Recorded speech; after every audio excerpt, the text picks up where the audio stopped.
Имајќи го предвид стилот, никој не се ни надеваше дека тој ќе биде до толку невкусен како што излезе. Иако на стартот на ревијата, пред да биде отворена модната писта, од дискретното манекенско дефиле не се навестуваше таков амбиент.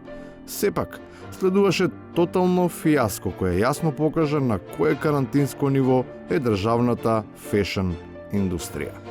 Овие кревети да спиеме, а да се штитиме од коронавирус, тоа е срамота. Видиш, 20 години не пере. Кога сме кај модата, има такви што сметаат дека сега не е време на неа да и се обрнува внимание.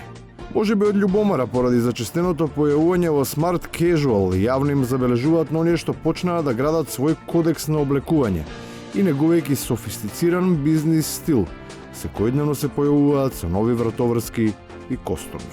Не е тоа суштината. Ова е битка која што бара сериозни одговорни луѓе кои што знаат како да се справат со ова, да донесат протоколи, како да се справиме со пандемијата, а не кој колку повеќе во одела ќе се дотераат и колку пресконференции ќе држат. За стилот, ама и за сериозноста доволно говори продукцијата на лажни вести, но и конзистентноста на ставовите кои зависат само од дехото што се слуша од јавноста, а не од цврстите и изградени позиции кои само наизглед не се менуваат, а траат ден до пладне, некогаш и пократко.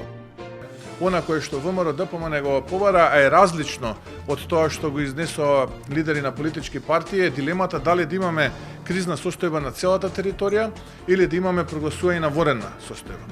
Затоа, еве ќе се задржам на она кое што е наш став во овој момент, прогласување на кризна состојба од 30 на дена. Апелирам денес до председателот Пендаровски да прогласи согласно уставот военна состојба во Македонија час поскоро. Да не се губи драгоцено време. Сепак постојат стревувања дека драгоценото време некој би можел да го злоупотреби, иако токму тие кои се плашат се чини забораваат дека за разлика од едно време, кога такви операции беа можни, бидејќи медиумите беа држани под анестезија, сега сите се доволно будни и ококорено зверат во секое народно денарче кое се троши. И тоа значи дека утре може Зоран Заев преку своите министри во владата да си предложи каков сака закон и поручек да тој ќе усвои. И очекувам во следниот период да има закони во корист на брат му Вице Заев.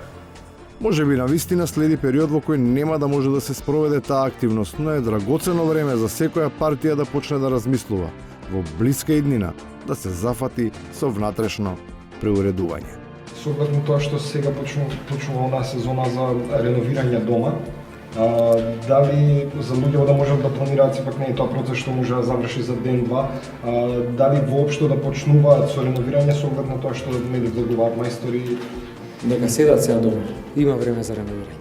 И на крајот, за оние кои изгледа имаат време за се. А ги слушате ли препораките од владата? Знаете барем една да ми кажете препорака? Не се замарам за владата.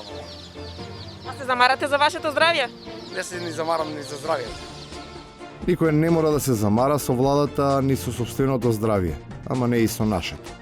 Затоа обврска токму на државата, на владата, е да ја преземе одговорноста. Но не само да казнува, туку и да ги врати сите оние што макар и малку се почувствувале отфрлени од неа. Само така ќе покаже дека се грижи за здравјето на целата нација.